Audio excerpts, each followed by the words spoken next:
तो आज झारखंड में हेमंत सोरेन ने फिर से मुख्यमंत्री पद की शपथ ले ली है। रांची के मोरहाबादी मैदान में शपथ ग्रहण समारोह हुआ। समारोह में राहुल समेत इंडिया गठबंधन के बड़े नेता शामिल हुए। हेमंत सोरेन चौथी बार झारखंड के मुख्यमंत्री बने हैं। विधानसभा चुनाव में सोरेन ने भाजपा के प्रत्याशी को लगभग 40,000 वोटों के अंतर से हराकर बरहेट सीट पर जीत दर्ज की है। मैं विधि द्वारा स्थापित भारत के संविधान के प्रति संभल के बाद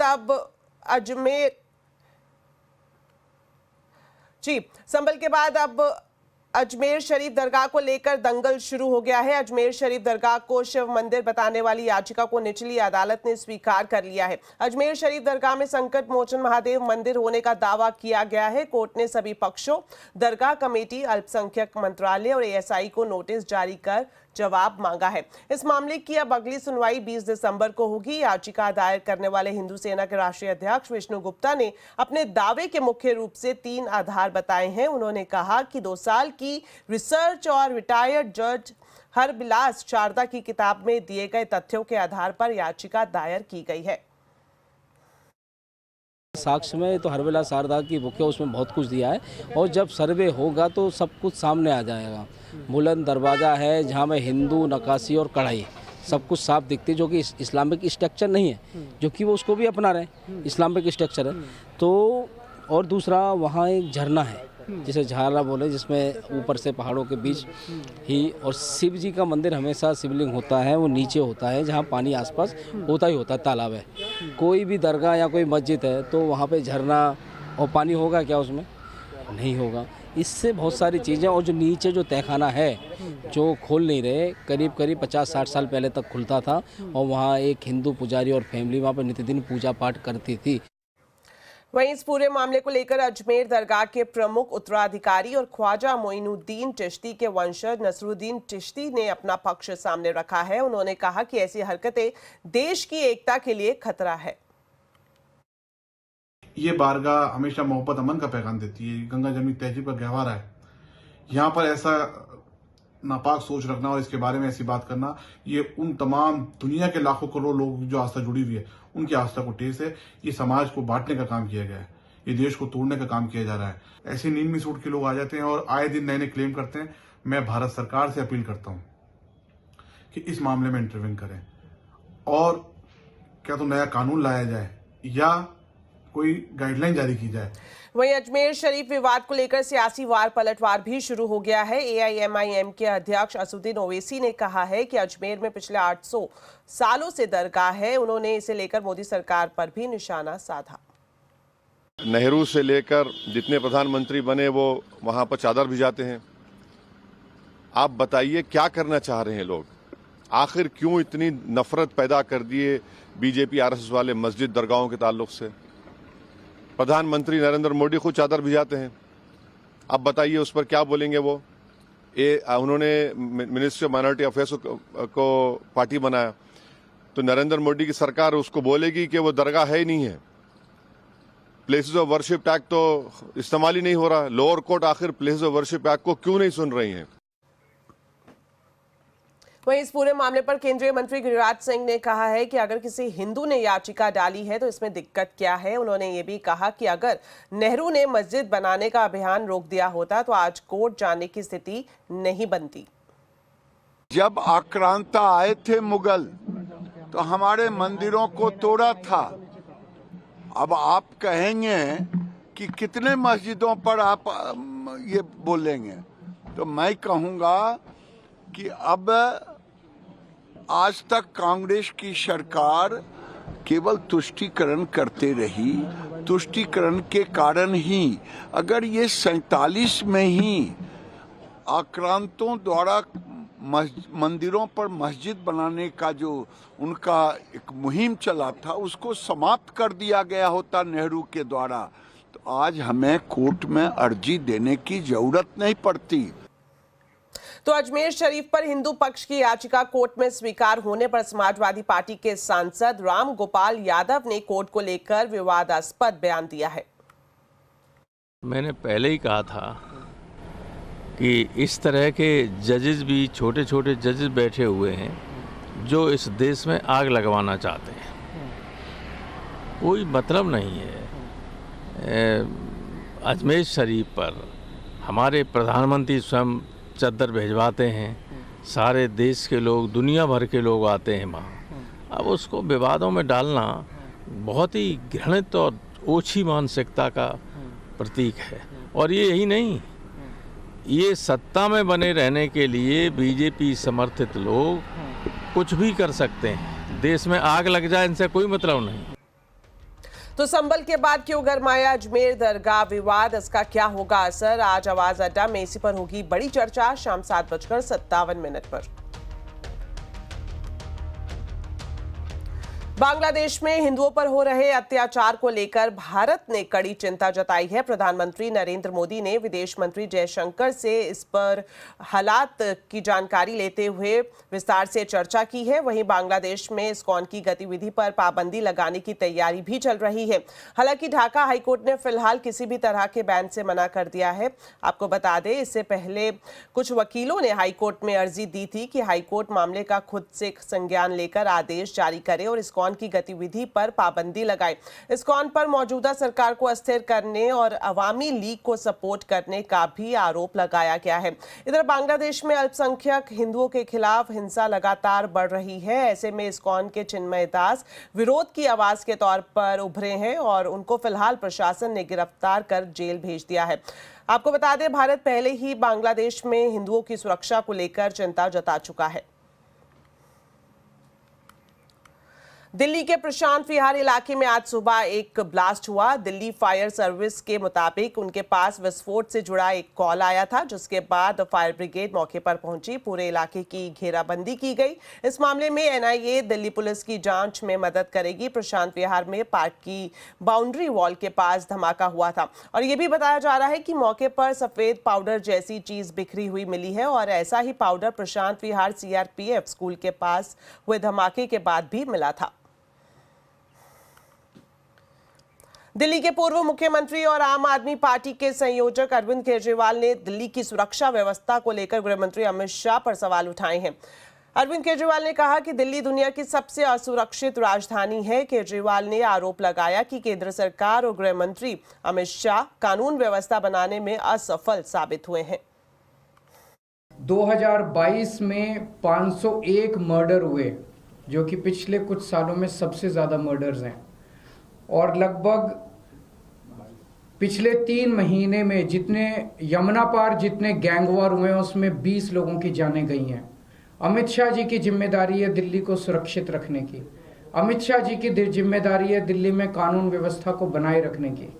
लेकिन आज मुझे बेहद अफसोस के साथ कहना पड़ रहा है कि अमित शाह जी पूरी तरह से पिछले 10 साल में दिल्ली की कानून व्यवस्था बनाने में फेल हो गए हैं और आज जो स्थिति है वो बहुत ही भयावह स्थिति पैदा हो गई है। कांग्रेस महासचिव प्रियंका गांधी ने आज अपनी नई पारी की शुरुआत की है। प्रियंका गांधी ने आज संविधान की किताब हाथ में लेकर संसद की सदस्यता की शपथ ली है। प्रियंका वायनाड से सांसद चुनी गई हैं। 30 नवंबर से 1 दिसंबर तक वायनाड में प्रियंका 7 रोड शो करेंगी। प्रियंका के साथ आज उनकी मां सोनिया गांधी और भाई राहुल गांधी भी दिखाई दिए। राहुल गांधी के इस्तीफे के बाद वायनाड में उपचुनाव हुए, जिसमें प्रियंका ने 4 लाख से ज्यादा वोट से जीत हासिल की है। प्रियंका के साथ नांदेड़ से उपचुनाव जीतने वाले रविंद्र चौहान ने भी शपथ ली। तो सांसद के तौर पर शपथ लेने के बाद प्रियंका गांधी ने कहा कि संविधान की रक्षा करने के लिए वो कुछ भी करेंगे। प्राथमिकता ये होगी कि देश के जो अहम मुद्दे हैं वो उठाएं और पार्टी के लिए लड़ूं, देश के लिए लड़ूं, यही रहेगा। प्रियंका जी, एक सत्ता पक्ष की तरफ से कहा जा रहा है कि अब प्रियंका गांधी भी आई, एक 11 वाली बात कह रहे हैं कि अब तो जो है 2 लोग आ जाएंगे, तो अब क्या असर पड़ेगा संसद के अंदर, लोकसभा में खासतौर से राहुल गांधी के साथ आप भी रहेंगे? अब मजबूती मिलेगी राहुल जी को, कांग्रेस पार्टी को, और मेरे ख्याल से जो संविधान के जो असूल हैं उनको मजबूती मिलेगी, क्योंकि हम उसी के लिए लड़। तो आज संसद के शीतकालीन का तीसरा दिन था। आज भी कार्यवाही पूरी नहीं हो पाई। प्रियंका गांधी के बतौर सांसद शपथ लेने के बाद पिछले 2 दिन की तरह ही आज भी संसद सत्र हंगामे की भेंट चढ़ गया। कार्यवाही शुरू होते ही दोनों सदन में संबल घटना और अदानी मुद्दे पर हंगामा होने लगा, जिसके बाद दोनों सदन की कार्यवाही को स्थगित कर दिया गया। चलिए अब आपको देते हैं मार्केट का पूरा अपडेट। नवंबर एक्सपायरी के दिन बाजार में मुनाफा वसूली रही। सेंसेक्स निफ्टी करीब 1.5% गिरावट पर बंद हुए। सेंसेक्स 1190 पॉइंट गिरा तो निफ्टी 361 पॉइंट फिसल कर बंद हुआ। वहीं mid cap small cap index ऊपरी स्तर से फिसल कर बंद हुए। आईटी ऑटो बैंकिंग शेयर्स में सबसे ज्यादा बिकवाली देखने को मिली। तो कंचन अब हमारे साथ जुड़ गई हैं। कंचन से पूरा मार्केट का अपडेट लेते हैं। तो कंचन बताएं, आज तो काफी कमजोरी वाला दिन था, स्ट्रीट पर ब्लडबाथ जैसा हाल दिखाई दिया, बताएं पूरा अपडेट। तो बाजार में डेफिनेटली आज हमें एक ब्लड बाथ तो देखने को मिला ही है, लेकिन अब देखते हैं कि स्टॉक स्पेसिफिक एक्शन किस तरीके का रहा है। सबसे पहले बात करते हैं निफ्टी की। निफ्टी गेनर की सबसे पहले बात करते हैं। जो बढ़ने वाला शेयर है वो है अडानी एंटरप्राइजेस, जहां पे 2% की अप्रोक्सीमेटली हमें तेजी देखने को मिली है। एसबीआई में 1%, श्रीराम फाइनेंस करीब 1% और साथ ही साथ सिप्ला भी 0.25% की बढ़त के साथ बंद हुआ है। लूजिंग पॉकेट की तरफ नजर डाली जाए तो सबसे पहला नाम आता है एसबीआई लाइफ का, जहां पे करीबन 5.25% की गिरावट रही है। यही नहीं बल्कि एचडीएफसी लाइफ 0.4%, एमएनएम में 4% और साथ ही साथ इन्फोसिस भी आज करीब 4% की गिरावट के साथ बंद हुआ है। मिड कैप में बढ़ने वाले की बात करी जाए तो नाम आता है आयरेडा का, जहां पे हमें करीबन 6% की बढ़त देखने को मिली है। सोलर इंडस्ट्री में 5.25%, ट्यूब इन्वेस्टमेंट 6% और साथ ही साथ कोचिन शिपयार्ड भी 5% की बढ़त के साथ बंद हुए हैं।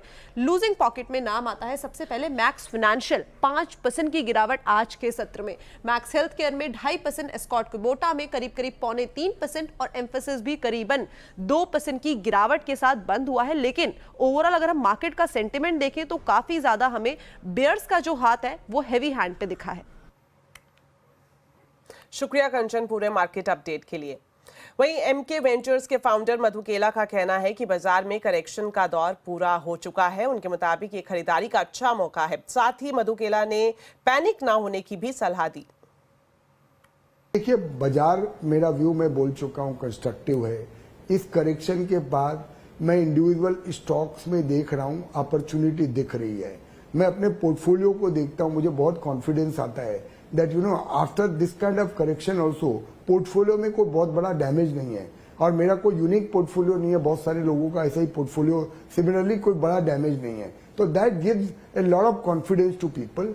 पर अपने जो लास्ट 3-4 साल जो पैसा बनाया है ना अनुज, उसको एक्स्ट्रापोलेट नहीं करना चाहिए। मैं वापस रिपीट कर रहा हूं, उसको एक्स्ट्रापोलेट नहीं करना चाहिए। अगर आप म्यूटेड एक्सपेक्टेशन से 12-15% रिटर्न के लिए, जो भी बहुत अच्छा है, अगले 3 साल के अंदर वो भी आता है, तो जिस टाइप का कैपिटल का बेस बन गया लोगों का, जो स्टॉक मार्केट में जिन्होंने पार्टिसिपेट किया, वो लोग 12-15% से भी अगर अपने कैपिटल को कंपाउंड कर पाते हैं तो बहुत अच्छा आउटकम होगा on the overall on a 6-7 year basis.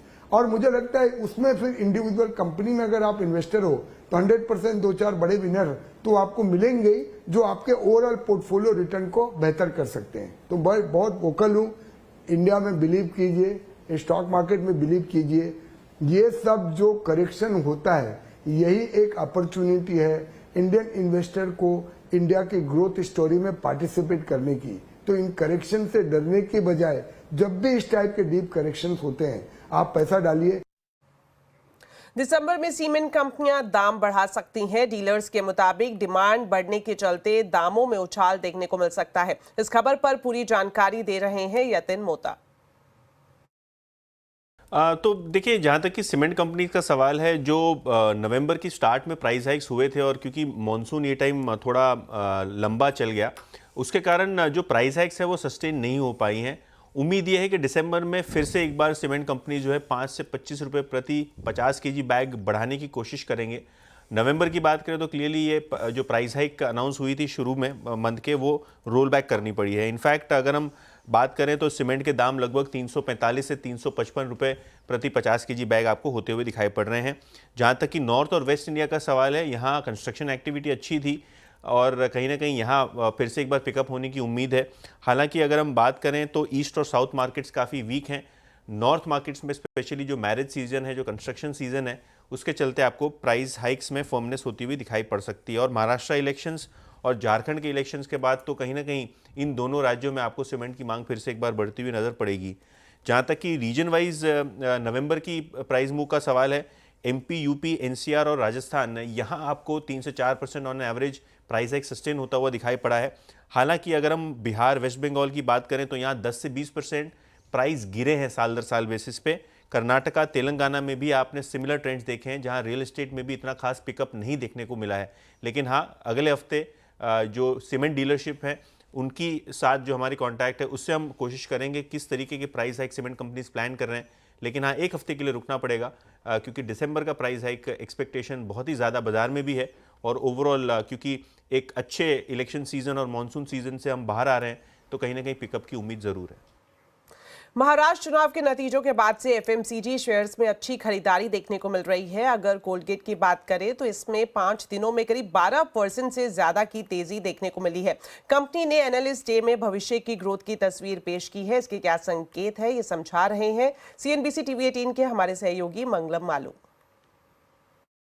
मुझे स्माइल से इतना डर नहीं है, नियर टर्म में हिडन कैविटीज़ हैं उसका डर थोड़ा ज़्यादा है। स्टॉक भले ही आपने जैसे कहा कि पिछले 7 दिनों में 10% चल चुका है, फिर भी 52 वीक हाई से अभी भी 20-22% नीचे ही है।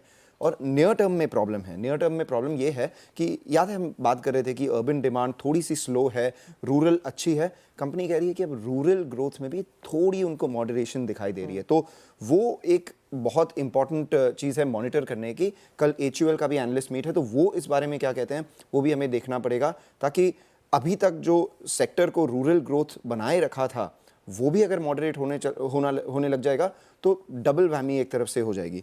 दूसरी चीज़, पिछले साल कंपनी के जो मार्जिन्स थे, एबिटा मार्जिन्स और ग्रॉस मार्जिन्स, वो रिकॉर्ड हाई पर थे। कंपनी ने कहा था कि वो अनॉमली है और वो आगे जाके कम होने ही वाले हैं।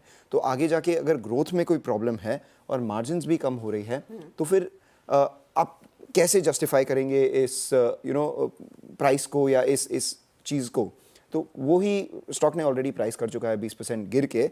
और आगे जाके अब तक पिछले 3 या 4 क्वार्टर में जो ग्रोथ है वो वॉल्यूम से आई थी। 80% of the revenue growth came in from volumes, rest was price. इस बार कंपनी कह रही है कि वो थोड़ा और बैलेंस हो जाएगा। इसका मतलब ये है कि अगर 10% ग्रोथ कर रही है तो हो सकता है 5% वॉल्यूम और 5% प्राइस हो, तो दैट मीन्स वॉल्यूम ग्रोथ भी आगे जाके थोड़ी मॉडरेट हो जाएगी, जिसका कंट्रीब्यूशन प्राइस ग्रोथ से आएगा। तो ये नियर टर्म में हिडन कैविटी है, बट लॉन्ग टर्म में स्माइल बरकरार है। और उसकी रीज़न ये है कि पिछले साल जिस रेट से इंडस्ट्री ग्रो की थी उस रेट से कोलगेट ग्रू 1.5 टाइम।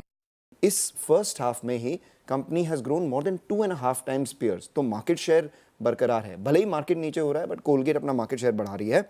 और प्रीमियम पोर्टफोलियो बाकी सबके कंपैरिजन में 3 गुना तेज़ी से बढ़ रहा है, तो वो भी मार्जिन एक्रीटिव है। तो ये सारी चीज़ें अच्छी है। और कंपनी कह रही है कि जितना हम इंडियंस ब्रश करते हैं उससे ज़्यादा ब्रश करने की हमें ज़रूरत है, उससे साथ में प्रीमियम प्रोडक्ट्स ज़्यादा हमें ख़रीदने की ज़रूरत है। और वो जो टूथब्रश है, याद कीजिए कोलगेट सिर्फ टूथपेस्ट नहीं टूथब्रश भी बनाता है, तो वो भी उन्हें आगे जाके ग्रो करना है। और अगर आप कंपनी का नाम देखें तो it is Colgate Palmolive. Palmolive तो less than 5-7% of their sales है, वो भी उन्हें ग्रो करना है। तो ये लॉन्ग टर्म ड्राइवर्स हैं। लॉन्ग टर्म में स्माइल बरकरार है, नियर टर्म में हो सकता है थोड़ी सी हिचकिचाहट। इंश्योरेंस रेगुलेटर इरडा ने बैंक एश्योरेंस को लेकर चिंता जाहिर की है। बैंकों के जरिए जो इंश्योरेंस बेचे जाते हैं उनको बैंक एश्योरेंस कहा जाता है। रेगुलेटर चाहता है कि इस पर कैपिंग लगाई जाए। इस खबर पर ज्यादा डिटेल्स के साथ अब जुड़ रहे हैं CNBC TV 18 के यश जैन। तो यश, बताएं क्या कैपिंग की बात की जा रही है बैंक एश्योरेंस पर? बस कुछ ही दिन पहले फाइनेंस मिनिस्टर निर्मला सीतारमण और IRDA चेयरमैन देबाशीष पांडा ने कुछ चिंता जताई थी। बैंक एश्योरेंस चैनल जो कि डिस्ट्रीब्यूशन चैनल है इंश्योरेंस कंपनीज, उसके इर्द गिर्द बैंक एश्योरेंस एक बहुत बड़ा डिस्ट्रीब्यूशन नेटवर्क है इन इंश्योरेंस कंपनीज के लिए। और IRDA चेयरमैन और फाइनेंस मिनिस्टर ने ये चिंता जताई थी कि मिस सेलिंग के इंस्टेंसेस बढ़ते जा रहे हैं और इसे गहराई से देखने की ज़रूरत है। हमारे सूत्र जो कि इंश्योरेंस रेगुलेटरी बॉडी में है वो हमें बताते हैं कि मिस सेलिंग ही एक चिंता का विषय नहीं है। दूसरा जो चिंता का विषय है वो है एक डिपेंडेंस, हैवी डिपेंडेंस जो इंश्योरेंस कंपनीज का रहा है बैंकिंग डिस्ट्रीब्यूशन या बैंक एश्योरेंस पे, और इसे थोड़ा मॉडरेट, थोड़ा कम करने की ज़रूरत है इस पॉइंट पे। इसके रिलेटेड IRDA काफ़ी गहराई से इस बिज़नेस को देख रहा है। इंश्योरेंस कंपनीज़ को वो कुछ महीनों में कहता आया है कि अपना बैंक एश्योरेंस सेल्स जो है उसे उन्हें कम करने पे देखना चाहिए, उस पर गौर करना चाहिए। दूसरे जो डिस्ट्रीब्यूशन चैनल्स हैं उनको बढ़ाने पे गौर करना चाहिए। हमारे सूत्र जो रेगुलेटरी बॉडी में है वो बताते हैं कि अगले कुछ महीनों में IRDAI इंश्योरेंस कंपनीज को ये भी कह सकता है कि बैंक इंश्योरेंस का जो शेयर है टोटल बिजनेस में उसे 50% के नीचे लाना चाहिए इन इंश्योरेंस कंपनीज को।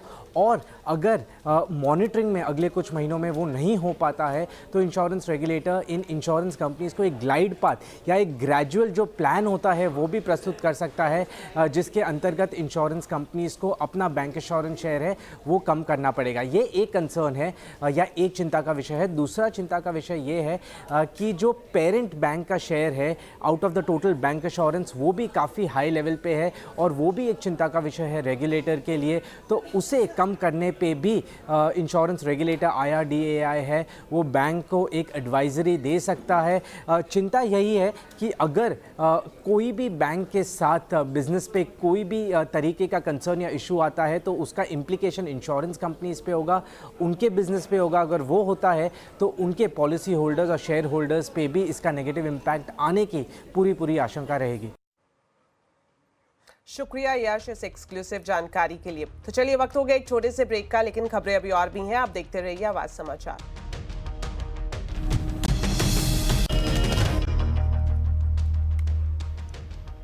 ब्रेक के बाद आपका स्वागत है और अब आपको दिखाते हैं CNBC आवाज की एक्सक्लूसिव खबर। ईवी सब्सिडी पाने के लिए लोकलाइजेशन नियम सख्त किए जा सकते हैं। सिर्फ वही प्रोडक्ट इंपोर्ट होंगे जो भारत में नहीं बन सकते हैं। इस बारे में अगले 1 से 2 हफ्ते में नोटिफिकेशन भी जारी किया जा सकता है। डिटेल्स लेते हैं रोहन सिंह से। तो रोहन, आपसे जानना चाहेंगे कि ईवी पर लोकलाइजेशन नियम को लेकर क्या अपडेट है?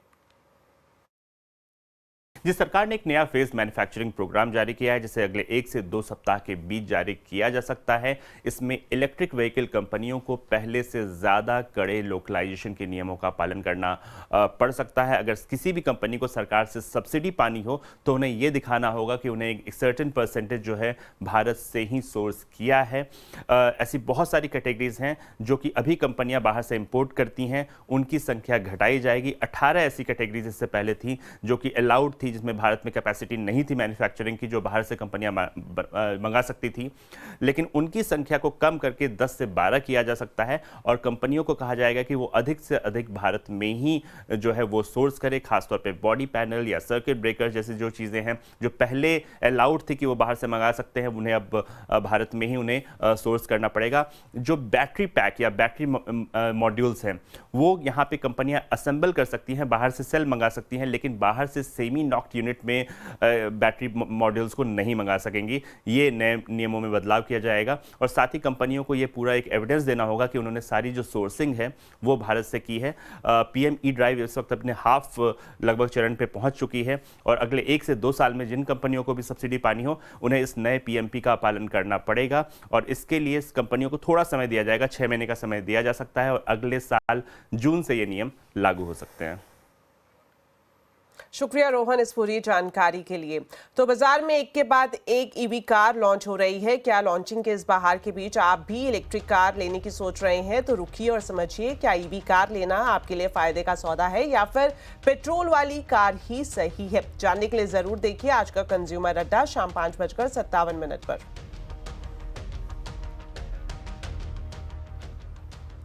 ऑडी की सबसे hot selling SUV Q7 Bharat में रीलॉन्च की गई है। इस कार में कई सारे फीचर्स दिए गए हैं। माइल्ड हाइब्रिड इंजन के साथ इसमें 3 लीटर का V6 टर्बो पेट्रोल इंजन है। SUV में एक speed automatic gear, 4 wheel drive system और 7 सीट्स देखने को मिलेंगे। इतना ही नहीं, सेफ्टी फीचर्स का भी इसमें पूरा ध्यान रखा गया है। कार के बारे में और डिटेल्स बता रहे हैं कुमार संजय। ऑडी की नई Q7 फिर से नए अवतार में रीलॉन्च हो चुकी है। कीमत है 88,66,000 रुपया। नई Q7 पहले से ज़्यादा बोल्ड है, मस्कुलर है और कई सारे इसमें नए टेक्नोलॉजी इनबिल्ट किए गए हैं। सामने से देखें, नए डिज़ाइन में ग्रिल दिया गया और जो इसका सामने का ऑडी का लोगो है वो 2D लोगो है, 2D डायमेंशन में। और जो इसका हेडलैम्प है, इसका जो डिज़ाइन है पहले से काफ़ी खूबसूरत है और इसमें OLED टेक्नोलॉजी का इस्तेमाल किया गया। जो लोअर बम्पर है वो भी पहले से काफ़ी खूबसूरत है और यहाँ पर आपको फॉग लैम्प भी इनबिल्ट किया गया और यहाँ पर क्रोम एक जो एल्युमिनियम फिनिश दिया गया है वो इसे और इन्हांस कर दिया है इसके लुक के मामले में। साइड में देखें तो इसमें आपको 20 इंच का अलॉय व्हील मिलता है और ये 7 सीटर एसयूवी है, 5 मीटर से लंबी है। इंटीरियर स्पेस है, काफ़ी खूबसूरती से इसे डिज़ाइन किया गया, पहले से ज़्यादा और इन्हांस किया गया, कई नए टेक्नोलॉजी को इनबिल्ट किया गया। जो इसका अंदर का टोन है वो नए कलर टोन में डिज़ाइन किया गया है और पहले की तरह ही इसका थोड़ा सिमिलर शेप रखा गया है, चाहे वो MMI टेक्नोलॉजी हो, चाहे वो सेंट्रल कंसोल पैनल का इंफोटेनमेंट सिस्टम हो, और इसके ऊपर में आपको बड़ा सा पैनोरामिक सनरूफ भी आपको मिल जाएगा।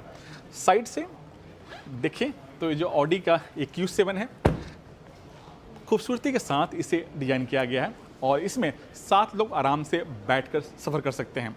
बूट स्पेस काफ़ी अच्छा खासा है। अगर जो 3rd रो सीट है अगर उसका फोल्ड कर देते हैं तो जो बूट स्पेस है उसकी कैपेसिटी हो जाती है 780 लीटर।